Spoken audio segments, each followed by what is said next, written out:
سالار پستول پر اس کے ہاتھ کی گرفت دیکھ کر جان گیا تھا کہ وہ کسی اناڑی کے ہاتھ میں نہیں تھا۔ اس نے بے یقینی سے امامہ کو دیکھا۔ تم مجھے شوٹ کر سکتی تھی؟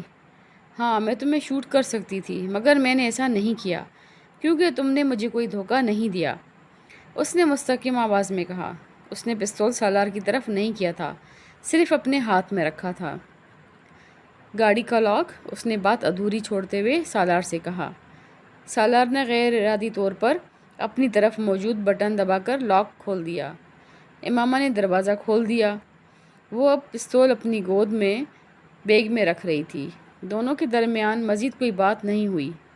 امامہ نے گاڑی سے باہر نکل کر اس کا دروازہ بند کر دیا۔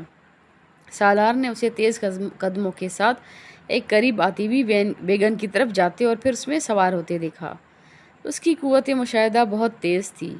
وہ کسی بھی شخص کے چہرے کو پڑھ سکتا تھا اور اسے اس چیز پر بڑا ذوق تھا، مگر وہاں اس دھند آلود سڑک پر گاڑی میں بیٹھے ہوئے اس نے اعتراف کیا، وہ امامہ ہاشم کو نہیں جان سکا تھا۔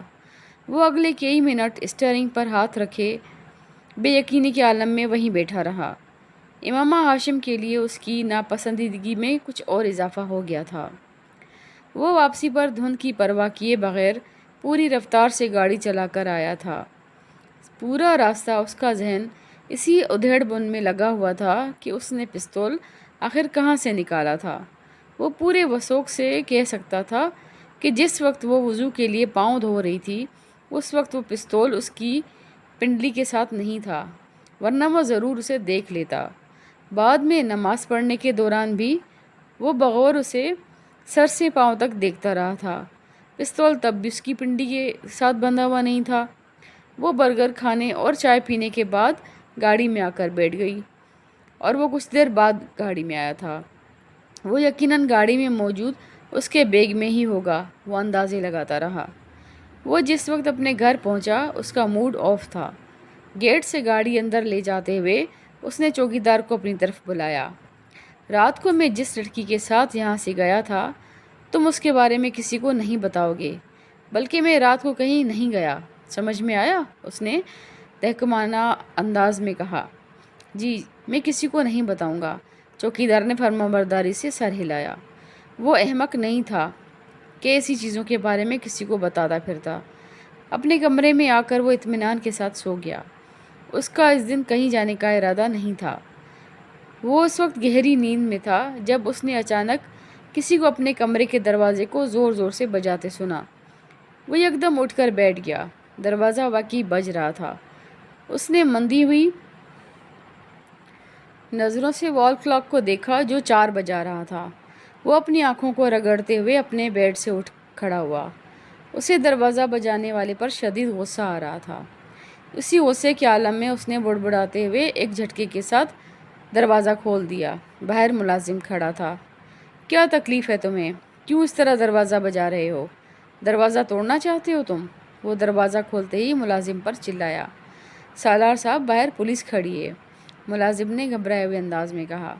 سالار کا غصہ اور نیند 1 منٹ میں غائب ہو گئے۔ 1 سیکنڈ سے بھی کم عرصے میں وہ پولیس کے وہاں آ جانے کی وجہ جان گیا تھا اور اس دن ان کی اور امامہ کے گھر والوں کی اس مستعدی پر حیرت ہوئی۔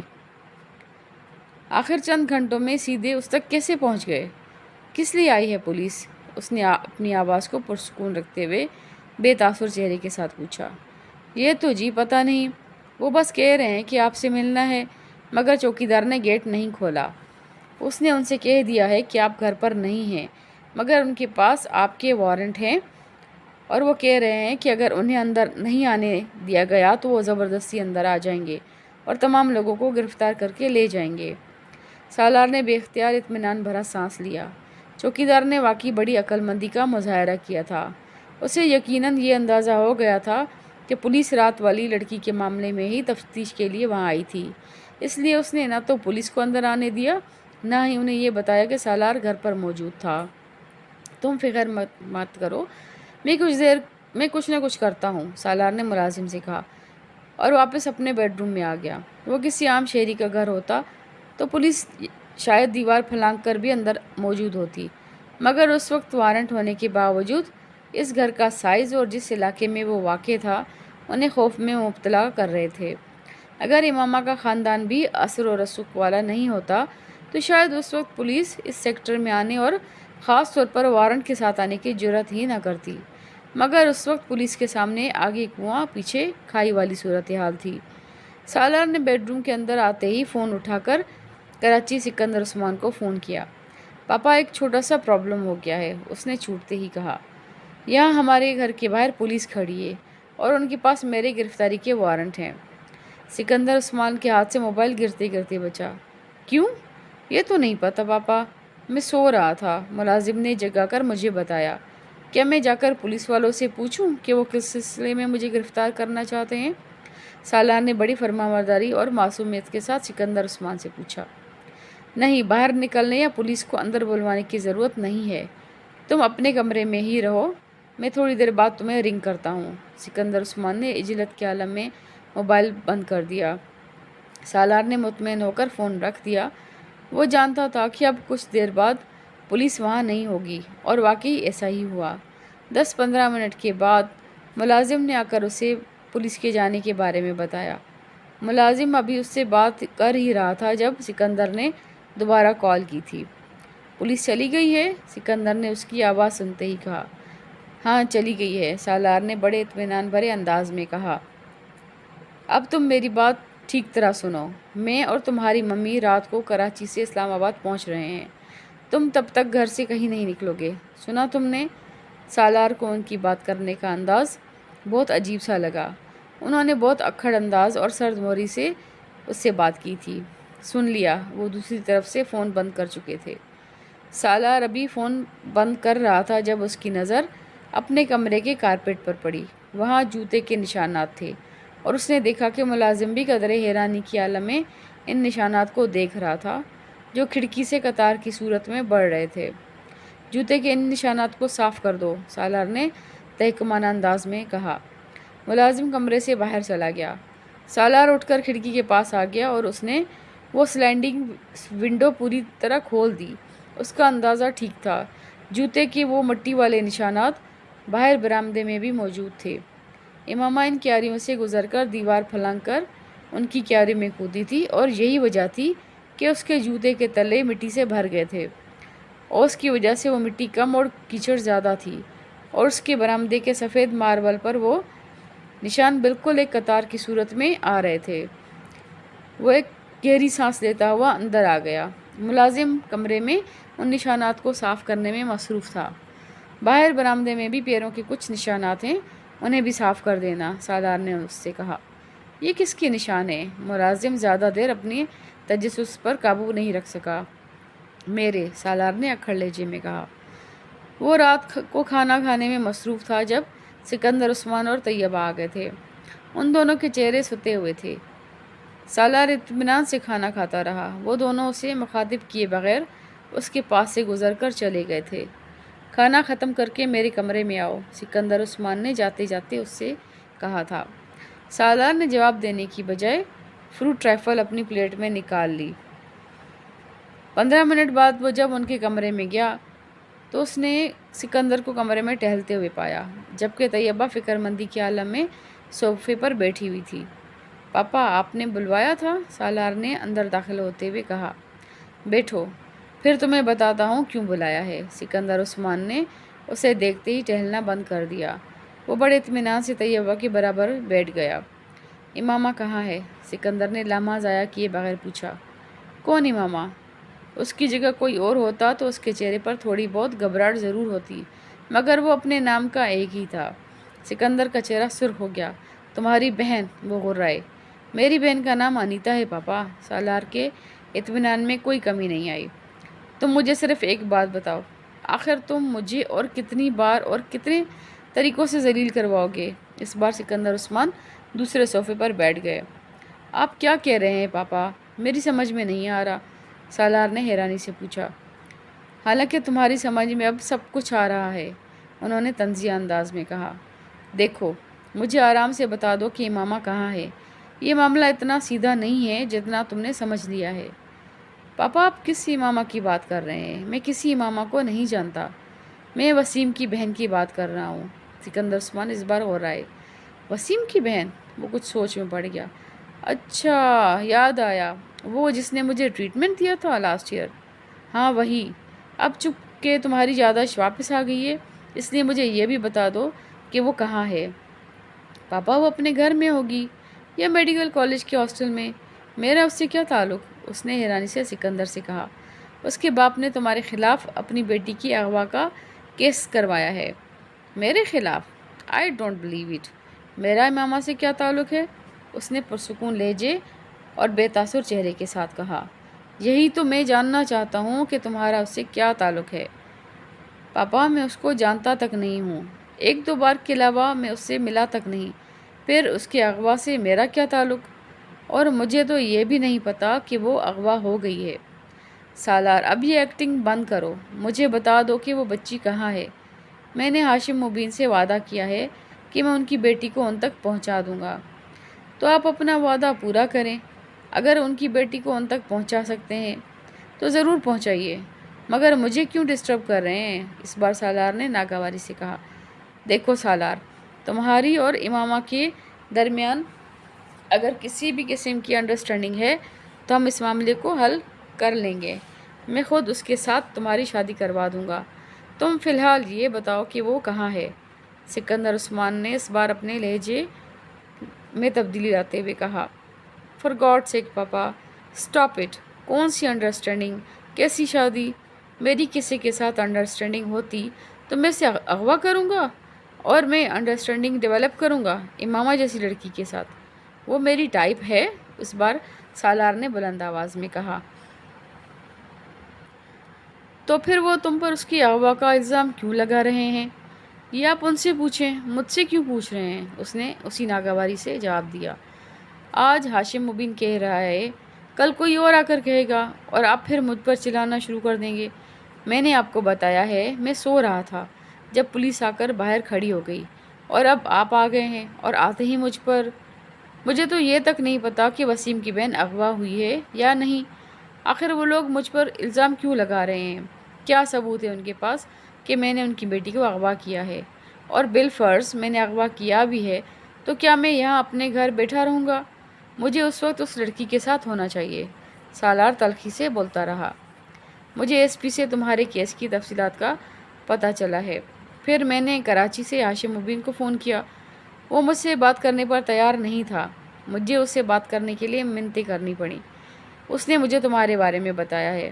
اس کی بیٹی رات کو غائب ہوئی ہے، اور تم بھی رات کو گئے ہو اور صبح آئے ہو۔ تو پاپا، میں اس اغوا میں کہاں سے آ گیا؟ پہلی بات تو یہ ہے کہ میں رات کو کہیں نہیں گیا، اور دوسری بات یہ ہے کہ اغوا کرنے کے لیے کسی کے گھر جا کر لڑکی کو زبردستی لے جانا ضروری ہے، اور میں کسی کے گھر نہیں گیا۔ ہاشم مبین کے چوکیدار نے رات کو تمہیں جاتے اور صبح آتے دیکھا ہے۔ اس کا چوکیدار جھوٹا ہے، سالار نے بلند آواز میں کہا۔ میرے چوکیدار نے تمہیں رات کو ایک لڑکی کو کار میں لے جاتے دیکھا ہے، سکندر دانت پیستے ہوئے بولا۔ سالار چند لمحے کچھ بول نہ سکا۔ سکندر یقیناً گھر آتے ہی چوکیدار سے بات کر چکے تھے۔ وہ میری ایک گرل فرینڈ تھی جسے میں گھر چھوڑنے گیا تھا، اس نے طیبہ کو دیکھتے ہوئے کہا۔ کون ہے وہ فرینڈ؟ اس کا نام اور پتہ بتاؤ۔ سوری پاپا، میں نہیں بتا سکتا، اٹس پرسنل۔ یہاں اسلام آباد چھوڑنے گئے تھے؟ ہاں۔ تم اسے لاہور چھوڑ کر آئے ہو، ایس پی نے مجھے خود بتایا ہے۔ تم 4 ناکوں سے گزرے ہو، چاروں پر تمہارا نمبر نوٹ کیا گیا ہے۔ راستے میں تم نے ایک سروس اسٹیشن پر رک کر گاڑی چیک کروائی ہے، اس لڑکی کے ساتھ وہاں کھانا کھایا ہے۔ سکندر نے اس سروس اسٹیشن اور ہوٹل کا نام بتاتے ہوئے کہا۔ سالار کچھ دیر سکندر کو دیکھتا رہا، مگر اس نے کچھ بھی نہیں کہا۔ ایس پی نے مجھے یہ سب کچھ خود بتایا ہے۔ اس نے ابھی ہاشم مبین کو یہ سب کچھ نہیں بتایا۔ اس نے مجھ سے کہا ہے کہ میں تم سے بات کروں اور خاموشی کے ساتھ لڑکی کو واپس پہنچا دوں، یا اس کے گھر والوں کو اس لڑکی کا پتہ بتا دوں، تاکہ یہ معاملہ خاموشی سے کسی مسئلے کے بغیر ختم ہو جائے۔ مگر وہ کب تک ہاشم مبین کو نہیں بتائے گا؟ وہ دوستی کا لحاظ کر کے سب کچھ چھپا بھی گیا، تب بھی ہاشم مبین کے اور بہت سے ذرائع ہیں۔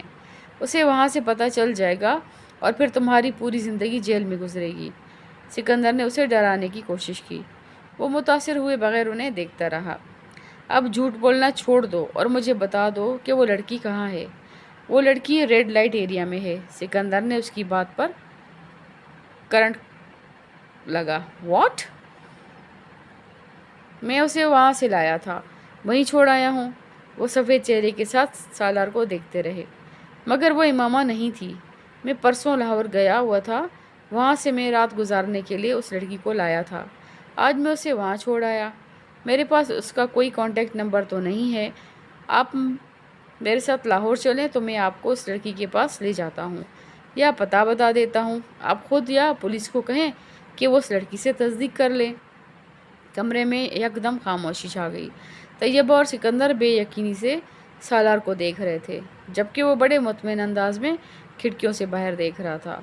مجھے یقین نہیں آتا کہ تم اس طرح کی حرکت کر سکتے ہو۔ تم ایسی جگہ جا سکتے ہو؟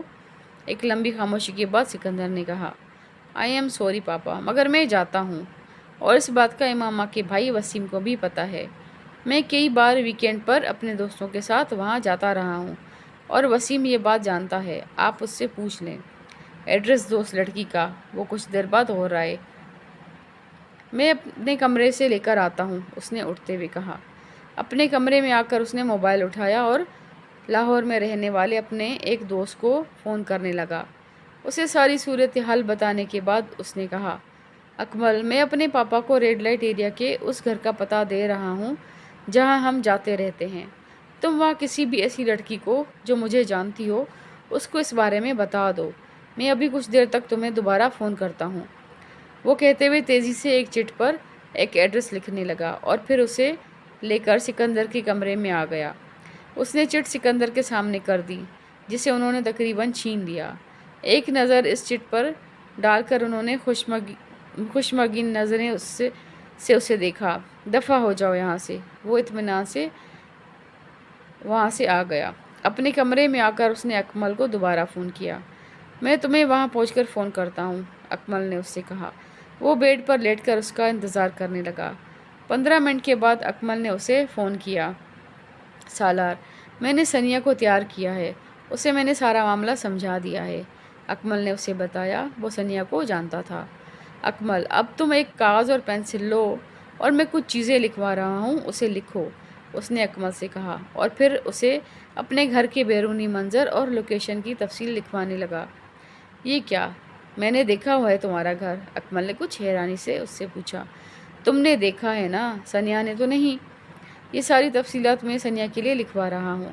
اگر پولیس اس کے پاس آئی تو وہ یہ ساری چیزیں اس سے پوچھے گی، صرف یہ تصدیق کرنے کے لیے کہ کیا وہ واقعی میرے ساتھ یہاں اسلام آباد میں تھی۔ وہ گاڑی میں چھپ کر آئی تھی اور رات کے وقت آئی تھی، اس لیے اسے زیادہ تفصیل کا نہیں پتہ، مگر گھر کے اندر داخل ہوتے ہوئے دائیں اور بائیں دونوں طرف لان ہے۔ میری گاڑی کا رنگ سرخ تھا، اسپورٹس کار، اور نمبر وہ اسے لکھواتا گیا۔ ہم پولیس کے چاروں ناکوں سے گزرے تھے۔ اس نے سفید شلوار قمیض، سفید چادر اور سیاہ سویٹر پہنا ہوا تھا، اور رستے میں ہم نے اس نام کے سروس اسٹیشن پر بھی رکے تھے۔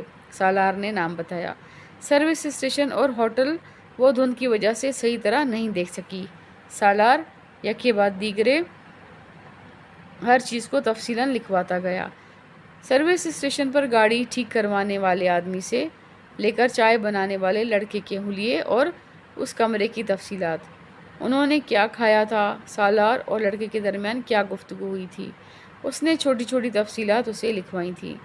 اس نے اپنے گھر کے پورچ سے لے کر اپنے کمرے تک کے راستے اور اپنے کمرے کا تمام حلیہ بھی اسے نوٹ کروا دیا تھا۔ سنیا سکھاؤ، یہ سب کچھ رٹ لے، اس نے اکمل کو آخری ہدایت دی اور فون بند کر دیا۔ فون بند کر کے وہ بیڈ پر بیٹھا ابھی کچھ سوچ رہا تھا جب سکندر عثمان اچانک دروازہ کھول کر اس کے کمرے میں آئے۔ اس لڑکی کا کیا نام ہے؟ سنیا، سالار نے بے اختیار کہا۔ سکندر عثمان مزید کچھ کہے بغیر کمرے سے نکل گئے۔ اس کے جانے کے بعد سالار کو اس وکیل کا خیال آیا جس کے ذریعے انہوں نے ہاشم مبین احمد سے رابطہ کیا تھا۔ اس وکیل کو ہائر کرنے والا بھی حسن ہی تھا، اور سالار سکندر کے نام سے وہ وکیل بھی واقف نہیں تھا، مگر سالار کے لیے قابل تشویش بات اس میں حسن کا انوالو ہونا تھا۔ ہاشم مبین احمد اس وکیل سے حسن اور حسن سے اس تک بہت آسانی سے پہنچ سکتے تھے۔ اس نے اگلا فون حسن کو کیا اور حسن کو سارے معاملے کی نوعیت سے آگاہ کیا۔ میں تمہیں پہلے ہی اس سب سے منع کر رہا تھا، اس نے چھوٹتے ہی سالار سے کہا۔ میں وسیم اور اس کی فیملی کو بہت اچھی طرح جانتا ہوں اور ان کے اثر و رسوخ سے بھی بخوبی واقف ہوں، وہ بولتا جا رہا تھا۔ سالار نے کچھ اکتاہٹ بھرے لہجے میں اسے ٹوکا۔ میں نے تمہیں فون اپنے مستقبل کا حال جاننے کے لیے نہیں کیا، میں صرف ایک خطرے سے آگاہ کرنا چاہتا ہوں۔ کس خطرے سے؟ حسن چونکا۔ تم نے جو وکیل ہائر کیا تھا وہ اس کے ذریعے تم تک اور پھر مجھ تک بآسانی پہنچ سکتے ہیں، سالار نے اس سے کہا۔ نہیں، وہ مجھ تک نہیں پہنچ سکتے، حسن نے اس کی بات پر قدرے لاپرواہی سے کہا۔ کیوں؟ کیونکہ میں نے سارا کام پہلے ہی بہت محتاط ہو کر کیا ہے۔ وہ وکیل بھی میرے اصلی نام اور پتے سے واقف نہیں ہے، اسے جو ایڈریس اور فون نمبر میں نے دیا تھا وہ جعلی تھا۔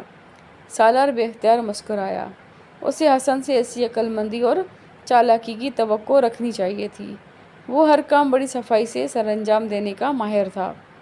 میں صرف اس کے پاس ایک بار گیا تھا، پھر فون پر ہی رابطہ کیا، اور اس ملاقات میں بھی میرا حلیہ بالکل مختلف تھا۔ میں نہیں سمجھتا کہ صرف حلیے سے ہاشم مبین احمد مجھ تک پہنچ سکتے ہیں، اور اگر وہ پہنچ گئے تو پتہ نہیں، اس تو کے بارے میں نے نہیں سوچا، حسن نے صاحب گوئی سے کہا۔ کیا یہ بہتر نہیں ہے کہ تم کچھ دنوں کے لیے کہیں غائب ہو جاؤ اور یوں ظاہر کرو کہ جیسے تمہاری یہ غیر موجودگی کچھ ضروری کاموں کے لیے تھی؟ سالار نے اس سے مشورہ دیا۔ اس سے بہتر مشورہ بھی میرے پاس ہے، میں اس وکیل کو کچھ روپے پہنچا کر یہ ہدایت دے دیتا ہوں کہ ہاشم مبین یا پولیس کے پہنچنے پر وہ انہیں میرا غلط حلیہ بتائے۔ کم از کم اس بار اس طرح فوری طور پر میں کسی پریشانی کا شکار نہیں ہوں گا، اور انہی دنوں میں ویسے بھی چند ہفتوں کے لیے انگلینڈ جا رہا ہوں، حسن نے بتایا۔ پولیس اگر پہنچ بھی گئی تو تب بھی میں ان کی پہنچ سے بہت دور رہوں گا، مگر مجھے یہ یقین نہیں ہے کہ وہ مجھ تک پہنچ سکیں گے، اس لیے تم اطمینان رکھو۔ اگر تم واقعی اتنے بے فکر اور مطمئن ہو تو ٹھیک ہے، ہو سکتا ہے وہ تم تک نہ ہی آئیں، مگر میں نے پھر بھی سوچا کہ میں تمہیں بتا دوں، سالار نے فون بند کرتے ہوئے اس سے کہا۔ ویسے تم اس لڑکی کو اب لاہور میں کہاں چھوڑ کر آئے ہو؟ لاہور کی ایک سڑک پر چھوڑ آیا ہوں، اس کے علاوہ اور کہاں چھوڑ سکتا تھا؟ اس نے اپنے محل وقوع اور حدود اربع کے بارے میں کچھ نہیں بتایا، وہ بس چلی گئی۔ عجیب بے وقوف ہو، کم از کم تم تو اس سے اس کا ٹھکانہ پوچھنے کا حوصلہ رکھتے تھے۔ ہاں، مگر مجھے اس کی ضرورت نہیں پڑی، سالار نے دانستہ امامہ سے آخری بار ہونے والی اپنی گفتگو گول کر دی۔ میں حیران ہوں کہ تم اب کس طرح کے معاملات میں انوالو ہونے لگے ہو، اپنی ٹائپ کی لڑکیوں کے ساتھ انوالو ہونا دوسری بات ہے، مگر وسیم کی بہن جیسی لڑکیوں کے ساتھ انوالو ہو جانا، تمہارا ٹیسٹ بھی دن بدن گرتا جا رہا ہے۔ میں انوالو ہوا ہوں؟ تم واقعی عقل سے پیدل ہو، ورنہ کم از کم اس طرح کی بات مجھ سے نہ کرتے۔ ایڈونچر اور انوالومنٹ میں زمین آسمان کا فرق ہوتا ہے، حسن صاحب، سالار نے طنزیہ لہجے میں کہا، اور آپ نے یہ فاصلہ ایک ہی چھلانگ میں طے کر لیا ہے سالار صاحب، حسن نے بھی اسی کے انداز میں جواب دیا۔ تمہارا دماغ خراب ہے اور کچھ نہیں، اور تمہارا دماغ مجھ سے زیادہ خراب ہے، ورنہ اس طرح کی حماقت کو ایڈونچر کبھی نہ کہتے، حسن بھی قدرے جھلایا ہوا تھا۔ اگر تم نے میری مدد کی ہے تو اس کا یہ مطلب نہیں ہے کہ تمہارے منہ میں جو آئے تم کہہ دو، سالار کو اس کی بات پر غصہ آ گیا۔ ابھی میں نے تمہیں کچھ بھی نہیں کہا ہے، تم کس بات کی طرف اشارہ کر رہے ہو؟ یہ ٹیسٹ والی بات کی طرف یا دماغ خراب ہونے والی بات کی طرف؟ حسن نے اسی انداز میں اس کی بات سے متاثر ہوئے بغیر پوچھا۔ اچھا، اب منہ بند کر لو، فضول بحث مت کرو، اس وقت ان تمام باتوں کو کرنے کا مطلب گڑے مردے اکھاڑنا ہے۔ حسن اب سنجیدہ تھا۔ فرض کرو پولیس کسی صورت ہم تک پہنچ جاتی ہے اور پھر وہ امامہ کا اتا پتہ جاننے کی کوشش کرتے ہیں تو ہم کیا بتائیں گے؟ اور میں نہیں سمجھتا کہ وہ کبھی بھی اس بات پر یقین کریں گے کہ امامہ کے بارے میں تمہیں کچھ پتہ نہیں ہے۔ اس وقت تم کیا کرو گے؟ کچھ بھی نہیں کروں گا، میں ان سے بھی وہی کہوں گا جو میں تم سے کہہ رہا ہوں، اس نے بلند آواز میں کہا۔ ہاں، اور سارا مسئلہ تمہارے اس بیان سے ہی شروع ہوگا، میں ماما کے بارے میں نہیں جانتا ہوں، حسن نے اس کا جملہ دہرایا۔ تمہیں اچھی طرح اندازہ ہونا چاہیے کہ وہ ہر قیمت پر امامہ سے تک پہنچنا چاہتے ہیں۔ یہ بہت بات کی بات ہے۔ میں امکانات اور ممکنات پر غور کر کے پریشان نہیں ہوتا۔ جب وقت آئے گا دیکھا جائے گا، سالار نے لاپرواہی سے کہا۔ تم سے مجھے صرف یہ مدد چاہیے کہ تم اس سارے معاملے کو راز ہی رکھو اور پولیس کے ہتھے نہ لگو۔ تمہارے کہے بغیر بھی میں یہ ہی کرتا۔ ویسے بھی اگر میں پکڑا گیا تو وسیم کو منہ دکھانے کے قابل نہیں رہوں گا۔ اس بار تم نے مجھے واقعی بڑی امبیرسنگ صورتحال سے دوچار کیا ہے۔ اوکے، میں فون بند کر رہا ہوں کیونکہ تم پر پھر وہی دورہ پڑنے والا ہے، وہی نصیحتیں اور پچھتاوا۔ You are acting like my father. Salar نے کھٹک سے فون بند کر دیا۔ اس کا ذہن پچھلی رات کے بارے میں سوچ رہا تھا اور اس کے ماتھے کی تیوریاں اور بل بہت نمایاں تھے۔ میں کبھی سوچ بھی نہیں سکتا تھا کہ یہ اس حد تک گر جائے گا۔ ریڈ لائٹ ایریا، مائی فٹ۔ کبھی میرے خاندان کی پچھلی 7 نسلوں سے بھی کوئی وہاں نہیں گیا، اور یہ لڑکا، کیا ہے جو میں نے اسے نہیں دیا؟ کیا ہے جس کی کمی رہنے دی ہے؟ اور اسے دیکھو، کبھی یہ خودکشی کی کوشش کرتا پھرتا ہے اور کبھی ریڈ لائٹ ایریا۔ میرے اللہ، آخر کس حد تک یہ جائے گا؟ سکندر عثمان نے اپنا سر تھام لیا۔ مجھے تو گھر کے ملازموں پر بھی بہت زیادہ اعتراض ہے۔ آخر کیوں اس لڑکی کو انہوں نے اندر آنے دیا؟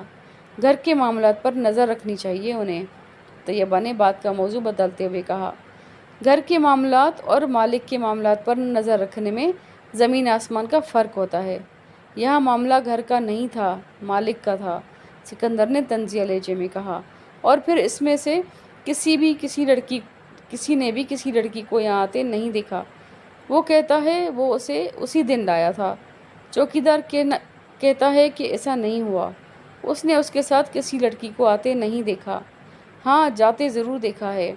ملازموں کا بھی یہی کہنا ہے۔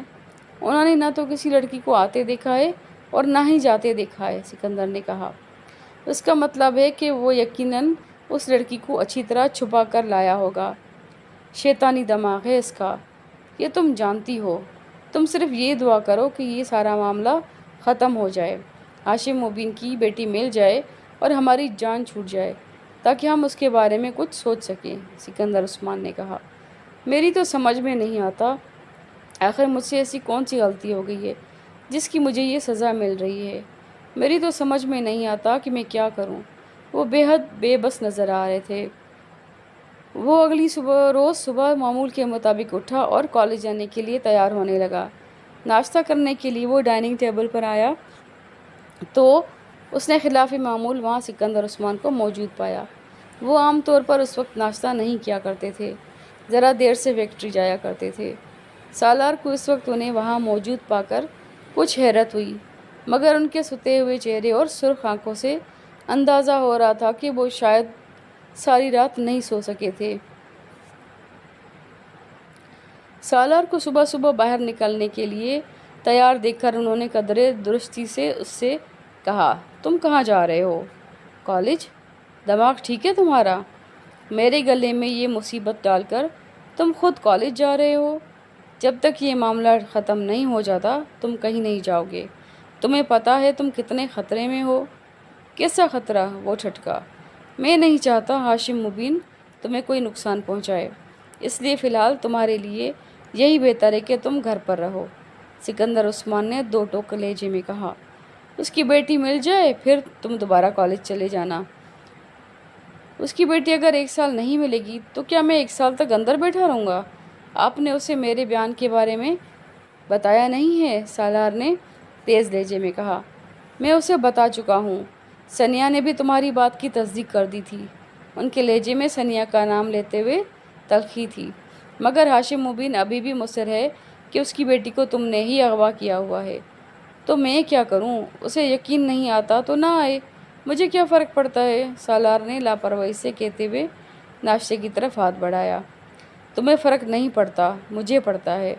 تم ہاشم مبین احمد کو نہیں جانتے، وہ کتنے اثر و رسوخ والا بندہ ہے اور کس حد تک جا سکتا ہے، اس کا اندازہ صرف مجھے ہے۔ میں نہیں چاہتا کہ وہ تمہیں کوئی نقصان پہنچائے، اس لیے ابھی تم گھر پر ہی رہو۔ سکندر عثمان اس بار کچھ نرم لہجے میں بولے۔ شاید انہیں اندازہ ہو گیا تھا کہ ان کی سختی کا کوئی اثر نہیں ہوگا، وہ ان کی بات نہیں مانے گا۔ پاپا، میری اسٹڈیز کا حرج ہوگا۔ سوری، میں گھر پر نہیں بیٹھ سکتا۔ سالار سکندر عثمان کے لہجے کی نرمی سے متاثر نہیں ہوا تھا۔ تمہارا حرج ہوتا ہے یا نہیں، مجھے اس سے کوئی دلچسپی نہیں ہے، میں صرف تمہیں گھر پر چاہتا ہوں، سمجھے تم؟ اس بار انہوں نے اچانک بھڑک کر بلند آواز میں اس سے کہا۔ کم از کم آج تو مجھے جانے دیں، آج مجھے بہت سے ضروری کام نپٹانے ہیں۔ سالار یکدم ان کے غصے پر کچھ پزل ہوا۔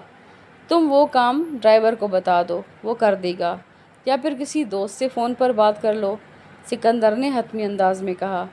مگر پاپا، آپ مجھے اس طرح… سکندر عثمان نے اس کی بات نہیں سنی، وہ ڈرائنگ روم سے نکل رہے تھے۔ وہ کچھ دیر بلند آواز میں بڑبڑاتا رہا، پھر تنگ آ کر خاموش ہو گیا۔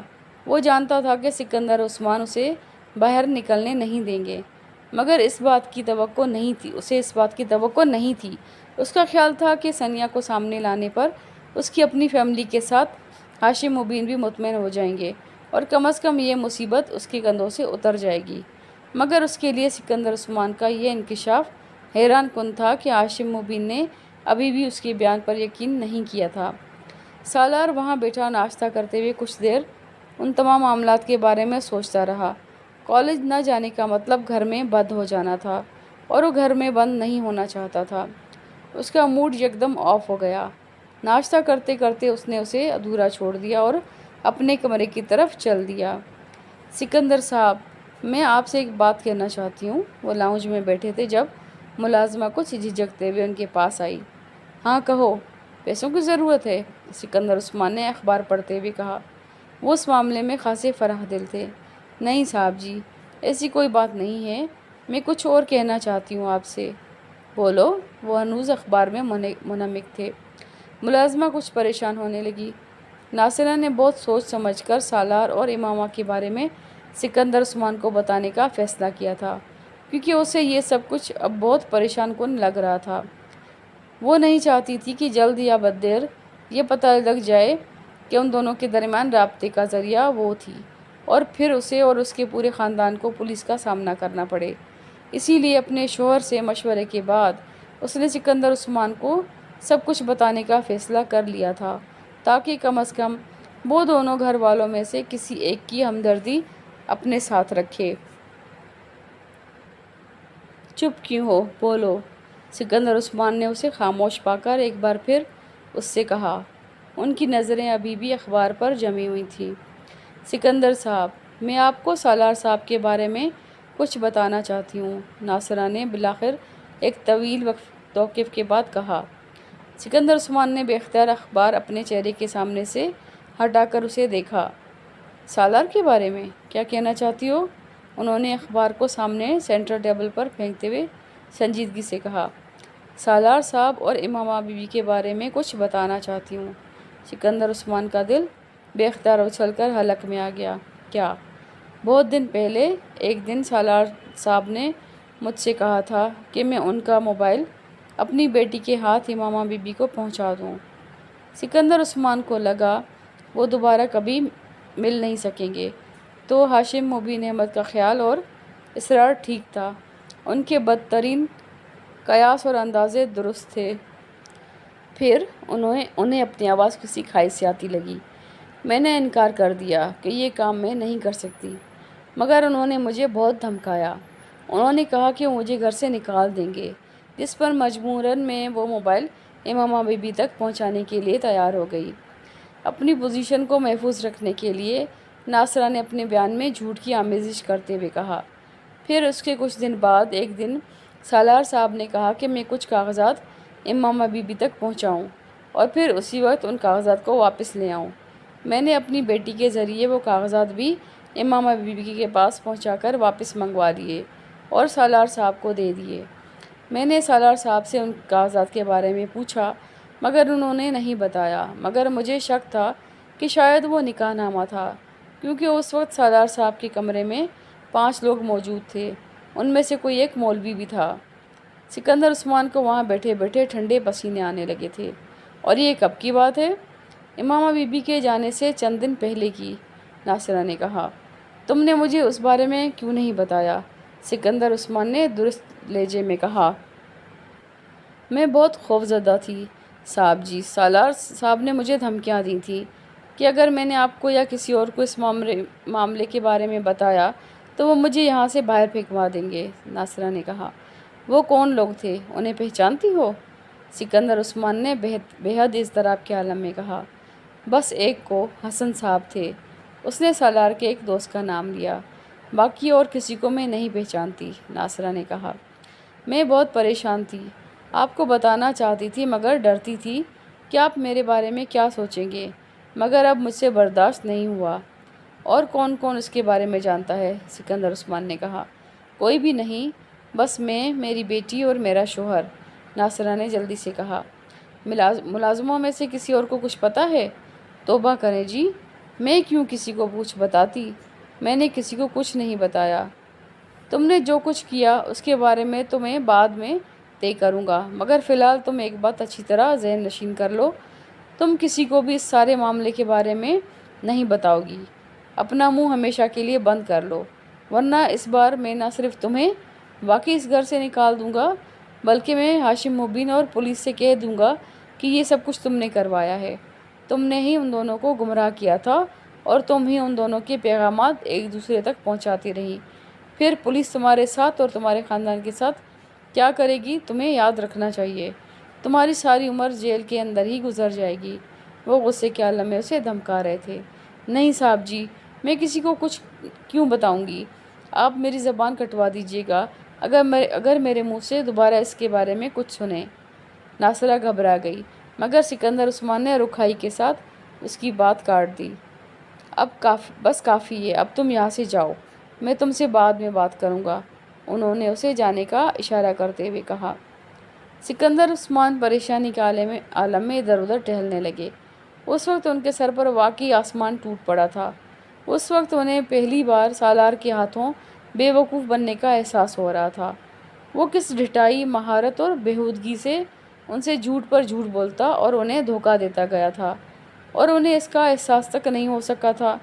اور اگر ملازمہ انہیں یہ سب کچھ نہ بتاتی تو وہ ابھی بھی ٹانگ پر ٹانگ رکھے مطمئن بیٹھے ہوتے، یہی سوچ کر کہ سالار امامہ کے ساتھ انوالو نہیں ہے اور نہ ہی اس کی گمشدگی میں اس کا کوئی حصہ تھا۔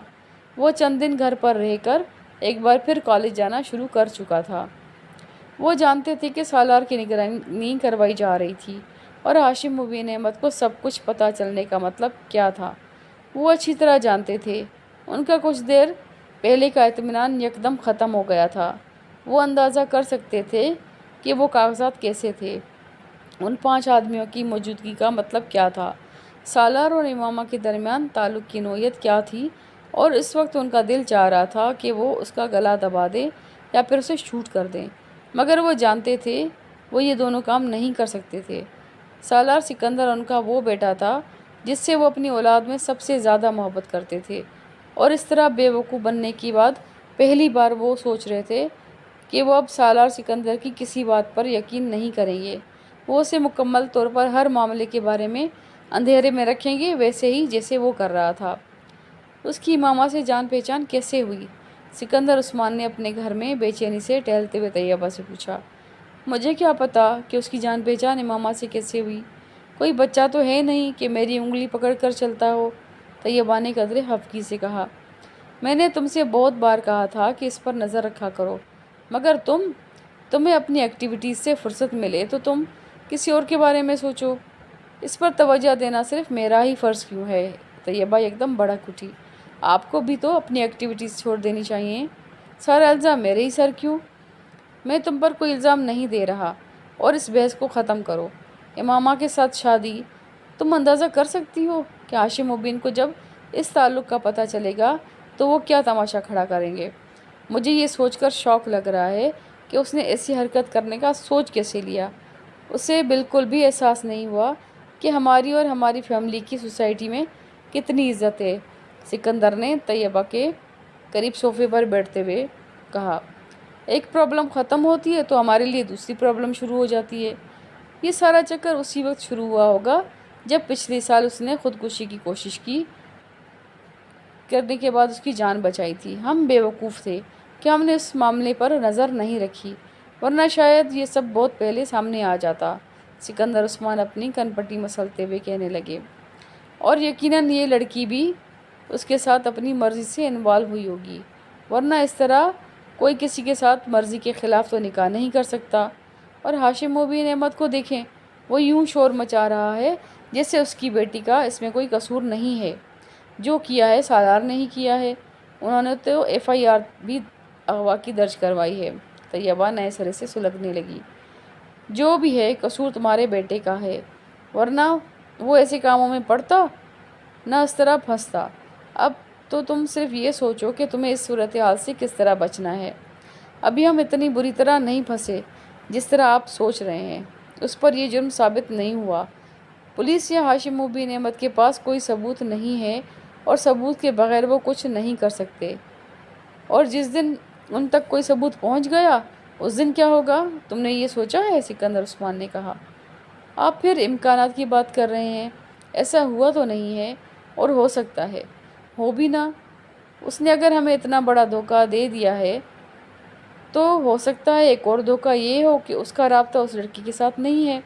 ممکن ہے یہ ابھی بھی اس لڑکی کے ساتھ رابطے میں ہو۔ سکندر عثمان کو خیال آیا۔ ہاں ہو سکتا ہے، پھر کیا کیا جائے؟ میں اس سے بات کروں گا تو سمجھو پتھر کے ساتھ اپنا سر پھوڑوں گا۔ وہ پھر جھوٹ بول دے گا، جھوٹ بولنے میں تو ماہر ہو چکا ہے، انہوں نے تنفر آمیز لہجے میں کہا۔ بس چند ماہ میں اس کا BA مکمل ہو جائے گا، پھر میں اسے باہر بھجوا دوں گا۔ کم از کم ہر وقت ہاشم مبین احمد کی طرف سے جن اندیشوں کا میں شکار رہتا ہوں وہ تو ختم ہوں گے۔ انہوں نے سگریٹ کا ایک کش لگایا۔ مگر آپ ایک چیز بھول رہے ہیں سکندر، طیبہ نے بڑی سنجیدگی سے چند لمحوں کی خاموشی کے بعد کہا۔ کیا؟ سکندر نے انہیں چونک کر دیکھا۔ سالار کی ماما کے ساتھ خفیہ شادی۔ اس شادی کے بارے میں جو بھی کچھ بھی کرنا ہے وہ آپ کو خود ہی کرنا ہے۔ آپ کیا کریں گے اس شادی کے بارے میں؟ طلاق کے علاوہ اس شادی کا اور کیا کیا جا سکتا ہے؟ سکندر عثمان نے قطعی لہجے میں کہا۔ وہ شادی ماننے پر تیار نہیں ہے تو طلاق دینے پر رضامند ہو جائے گا۔ جب میں اسے ثبوت پیش کروں گا تو اسے اپنی شادی کا اعتراف کرنا ہی پڑے گا، اور اگر شادی کا اعتراف کرنے کے بعد بھی اس نے امامہ کو طلاق دینے سے انکار کر دیا تو کوئی نہ کوئی راستہ نکالنا پڑے گا، اور وہ میں نکال لوں گا، چاہے وہ اپنی مرضی سے اسے طلاق دے یا پھر مجھے زبردستی کرنی پڑے۔ میں یہ معاملہ ختم کر دوں گا۔ اس طرح کی شادی انسان کو ساری عمر خوار کرتی ہے۔ اس سے تو پیچھا چھڑانا ہی پڑے گا، ورنہ میں اسے اس بار مکمل طور پر اپنی جائیداد سے آگ کر دینے کا ارادہ رکھتا ہوں۔ سکندر عثمان نے دو ٹوک انداز میں کہا۔